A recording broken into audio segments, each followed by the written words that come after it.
Give up na ako, hindi ko na kaya yan. Ano ba to? Ano ba tong ginagawa ko? This is so tiring. May mga ganong question ka rin ba in life? Yung minsan tinatanong mo yung sarili mo, teka, kaya ko pa ba? O wag na! Give up na ako, B!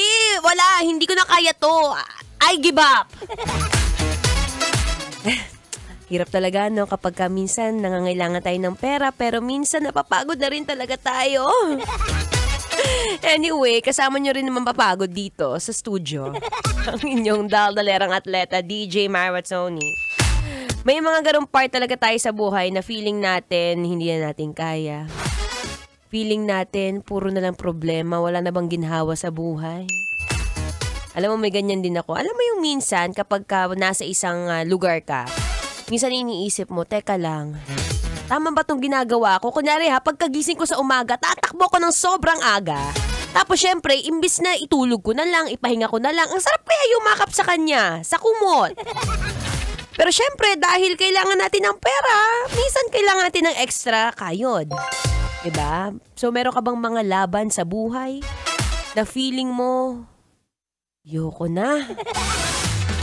Feeling mo, nakakapagod. Well. Sabi ko naman sa'yo, kaya love kita eh. Bibigyan ka na ng ilang tips. Yes, tips and tricks para naman medyo ganahan ka at lumaban sa buhay, di ba? Alam mo yan, katulad bukas, kalayaan. So dapat may kalayaan ka rin sa sarili mo. Isipin mo na kaya mo yan. Una sa lahat, tip number 1, balikan mo ang bakit mo. Bakit ka ba gumigising sa umaga? Bakit ba ang aga-aga mo nagluluto para sa kanya? Bakit?